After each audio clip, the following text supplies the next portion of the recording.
আর আবারও আমাদের নজর রাখতে হবে লাইভ রেকর্ডিং এই শর্তে জটিলতা থেকেই গেল। আজকেও কিন্তু হলো না মুখ্যমন্ত্রী জুনিয়র ডাক্তার বৈঠক। লাইভ স্ট্রিমিং এর শর্তে প্রথমে জটিলতা, লাইভ স্ট্রিমিং করতে রাজি হয়নি রাজ্য। ভিডিও রেকর্ডিং প্রস্তাব মুখ্যমন্ত্রীর, কিন্তু সেই ভিডিও রেকর্ডিং আবার আজকেই চান আন্দোলনকারীরা।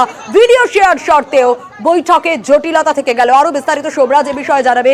সোমরাজ, আমরা দেখলাম এর আগেও 3 দিন জটিলতা তৈরি হয়েছিল, বৈঠক হবে বলেও বৈঠক হলো না। আজ আরো একবার, আজ মমতা বন্দ্যোপাধ্যায় স্বয়ং রাজ্যের প্রশাসনিক প্রধান বেরিয়ে এসে বোঝালেন, আজকেও দীর্ঘক্ষণ অপেক্ষা করলেন কিন্তু জটিলতা কাটলো না।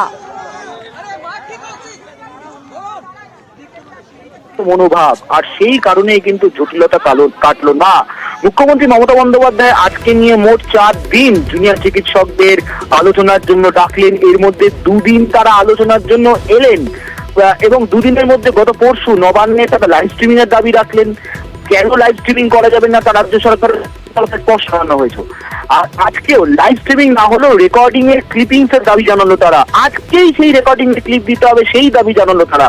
কিন্তু মুখ্যমন্ত্রী মমতা বন্দ্যোপাধ্যায় আজকে বাড়ি থেকে বেরিয়ে তাদের উদ্দেশ্যে আবেদন রাখলেন যে এটা দেওয়া সম্ভব নয়, সুপ্রিম কোর্ট যদি বলে দেয় তাহলে তাদের দিতে কোনো আপত্তি নেই, কিন্তু গোটা মিটিংটি ভিডিও রেকর্ডিং করা হবে সেটাও মমতা বন্দ্যোপাধ্যায় আজকে জুনিয়র চিকিৎসকদের স্পষ্ট করলেন। কিন্তু তারপরেও জুনিয়র চিকিৎসকরা তাদের জায়গায় অনড় থাকলেন। আর এই জায়গা থেকেই আজকে আজকে 4র্থ দিন হলো এবং তার আগে আজকে দুপুরবেলা মুখ্যমন্ত্রী নিজে অবস্থান মঞ্চে চলে গেলেন, জুনিয়র চিকিৎসকদের বার্তা দিলেন, বললেন যে তাদের যে দাবি রয়েছে সেই দাবি নিয়ে তাকে কিছু সময় দিতে হবে, কিন্তু তারা যাতে তাদের কর্মবিরতি তুলে নেয়। তিনি তাদের আন্দোলনকে পূর্ণ সমর্থন জানান। একটা নজিরবিহীন পদক্ষেপ আজ মমতা বন্দ্যোপাধ্যায় করলেন। তারপরে জুনিয়র চিকিৎসকদের তরফে ইমেল আসার পর কয়েক মিনিটের মধ্যে মুখ্য সচিব তিনি ইমেল করে জানিয়ে দিলেন যে তারা আজকে সন্ধ্যে 6টার সময় কালীঘাটে আসতে পারবে।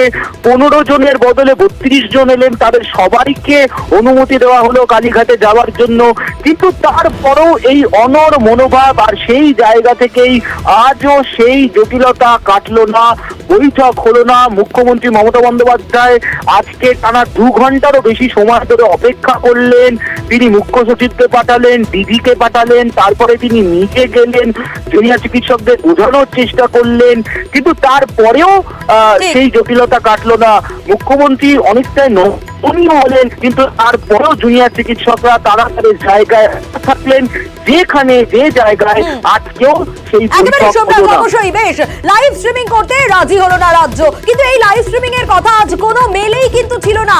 ডাক্তারদের তরফ থেকে যে মেল করা হয়েছিল সেই মেলে তো ছিলই না। ভিডিও রেকর্ডিং করার প্রস্তাব দেওয়া হয় মুখ্যমন্ত্রীর তরফ থেকে, কিন্তু সেই ভিডিও রেকর্ডিং আজই চান আন্দোলনকারীরা। সেই ভিডিও শেয়ার শর্তেও বৈঠকে জটিলতা। তারপর মমতা বন্দ্যোপাধ্যায় এসে যখন বোঝায়, তারপর জুনিয়র ডাক্তাররা আলোচনা করেন, তারপর সেখান থেকে সাংবাদিকদের মুখোমুখি হয়ে কি বললেন জুনিয়র চিকিৎসকরা শোনাবো। যখন নিজেদের মধ্যে আলোচনা করতে গিয়ে আলোচনা করে যখন আমরা জানাতে গেলাম যে ঠিক আছে আমাদের দরকার নেই, আমাদের শুধুমাত্র ওই মিনিটটুকু দেওয়া হোক, এই অবস্থায় আমরা আলোচনায় বসতে রাজি, তখন হঠাৎ করে স্বাস্থ্য প্রতিমন্ত্রী চন্দ্রিমা ভট্টাচার্য তারা এসে বললেন যে অনেক দেরি হয়ে গেছে, আর সম্ভব নয়, আমরা 2 ঘন্টা 3 ঘন্টা ওয়েট করেছি, আমরা আলোচনায় বসতে রাজি নই। মুখ্যমন্ত্রী মমতা বন্দ্যোপাধ্যায় আজও দীর্ঘক্ষণ অপেক্ষা করলেন। নবান্নে বৈঠকের দিনও 2 ঘন্টারও বেশি অপেক্ষা করেছিলেন, আজও তাই। সেই সময়কার ছবিটা দেখাচ্ছি যখন মুখ্যমন্ত্রী মমতা বন্দ্যোপাধ্যায় অপেক্ষারত। তারপর দীর্ঘক্ষণ অপেক্ষার পর বেরিয়ে এলেন বাইরে, গেটের সামনে দাঁড়িয়ে বোঝানোর চেষ্টা করলেন জুনিয়র চিকিৎসকদের যাতে তারা ভিতরে আসেন, কিন্তু তারপরেও বুঝলেন না জুনিয়র চিকিৎসকরা। সেই সময়ের দিকে একটু নজর রাখবো যখন মমতা বন্দ্যোপাধ্যায় রাজ্যের প্রশাসনিক প্রধান বোঝাতে এসেছিলেন জুনিয়র চিকিৎসকদের। কাজ করো, আমিও কিন্তু 2 ঘন্টা তোমাদের জন্য অপেক্ষা করছি। তোমাদের প্রত্যেকে ছাতা দেওয়া হয়েছে, সামনে বসার ব্যবস্থা করা হয়েছে, তোমরা ভিজবে না, আমার এটা অনুরোধ থাকলো। কেন ভিজছো? তোমাদের জন্য আমি তো জায়গা করে রেখেছি। আর আমি আবার বলি, তোমাদের চিঠিতেও কোথাও লাইভ স্ট্রিমিং এর কথা লেখা নেই, আমাদের চিঠিতেও লেখা নেই। আমরা টোটালটাই রেকর্ড করে রাখছি এবং তোমাদের শেয়ার করবো আমরা মিনিটস, এবং এটা আমরা কেউই রিলিজ এখন করবো না, যেহেতু কোর্টে কেস চলছে। আমরা এটা সময় মতো কোর্টের কেসটা একটু শেষ হয়ে গেলে তোমাদের দিয়ে দেবো, তোমাদের তোমরা একদিন ওয়াচ করতে পারো যে আমরা টোটালটাই রেকর্ড করব। নিশ্চিন্তে থাকো, এইটুকু আমার প্রতি ভরসা রাখতে পারো। তোমাদের মিসলিড করবো না, তোমাদের কোনোই করবো না। তোমরা কেন ভিড়বে? আমি 2 ঘন্টা তোমাদের জন্য দাঁড়িয়ে আমিও ভিড়ছি। আমার চিফ সেক্রেটারি, আমার ডিজি পুলিশ, আমার আইবি হেড, আমার হোম সেক্রেটারি নন্দিনী, আমরা সবাই ওয়েট করছি। তোমাদের সকলকে ছাতা দিয়েছে এই কারণে যে তোমরা যাতে না ভেজো, এবং তোমাদের বসবার জন্য পাশে অ্যারেঞ্জমেন্ট করা আছে।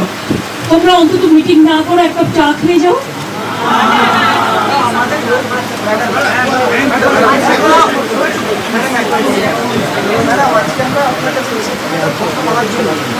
এসো না, আসছে না কেন? ভেতরে ঢুকছে না কেন? আমাদের ওই ভিডিও থেকে আমরা যদি নিয়ে না যেতে পারি, যারা আমাদের এই যে আমরা জিজ্ঞেস করলেন ম্যাডাম আমরা কেন দিচ্ছি, কারণ ম্যাডাম আমাদের যারা এখন ওখানে আমাদের ব্যাচমেট বন্ধুরা, শোনো আমি একটা কথা বলি, তারা তো তোমাদের ট্রাস্ট করে পাঠিয়েছে। তোমাদের আসার কথা ছিল 15 জন, তোমরা এসছো 40 জন। একটা লোকের বাড়িতে তুমি বলো 40 জনের কি বসার জায়গা থাকতে পারে? তা সত্ত্বেও তোমরা ছোটরা এসছো, আমি তোমাদের জন্য সব অ্যারেঞ্জমেন্ট করে রেখেছি। প্লিজ এসো তোমরা, আমি তোমাদের অনুরোধ করবো তোমরা এসো। যদি মিটিং করতে ইচ্ছে না করে তোমরা একটা চা খেয়ে যাও, এবং দরকারে তোমরা যারা ভিজেছো আমার কাছে কাপড় জামা আছে, আমি তোমাদের দিয়ে দিচ্ছি। জামা কাপড় কিছু তোমরা ভিজো না, এটা তোমাদের কাছে আমার রিকোয়েস্ট থাকবে। তোমরা আমার সাথে কথা বলবে বলেছিলে বলেই কিন্তু আমার ডাকা। দেখো আজকে কিন্তু অনুরোধ তোমাদের কাছ থেকে এসেছিল, কারণ আমি ওখানে যাওয়ার পর সেখানে কোথাও লাইভ স্ট্রিমিং এর কথা লেখা ছিল না, এবং আমরাও লিখিনি, তোমরাও লেখনি। সেদিনকে তোমরা লিখেছিলে, তার সত্ত্বেও তোমরা তো বুঝবে এখানে একটা সিকিউরিটির ব্যাপারও আছে। লক্ষ্মী ভাই বলে রাখো, তোমরা মানুষের স্বার্থে এসো, এবং তোমরা আমার সাথে কথা না বলতে পারো, তোমরা একটা চা খেয়ে যাও।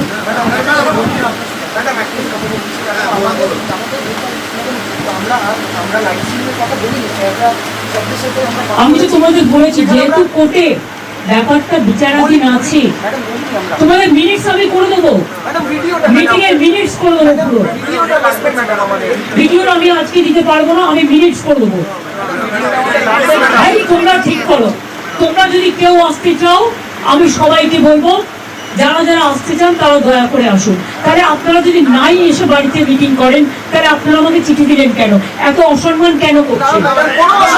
অনেক অসম্মান করছেন আপনারা। আগেও 3 দিন আমি 2 ঘন্টা করে অপেক্ষা করেছি, আমি যার জন্য আপনাদের কাছে নিজে ছুটে গিয়েছিলাম। প্লিজ এইটুকু রেসপেক্ট তো দেবেন।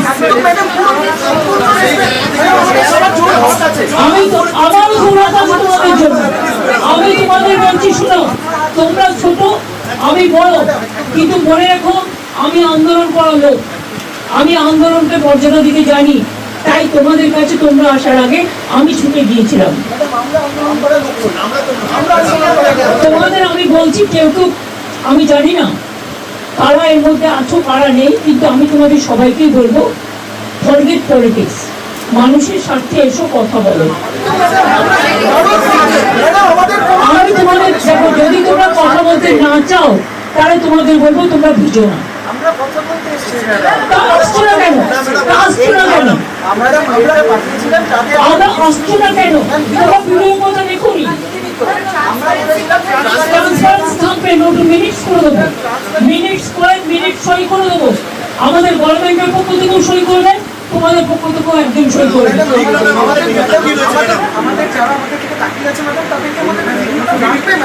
ভাই তোমাদের সব ডিমান্ড তো আমি মানতে পারি না।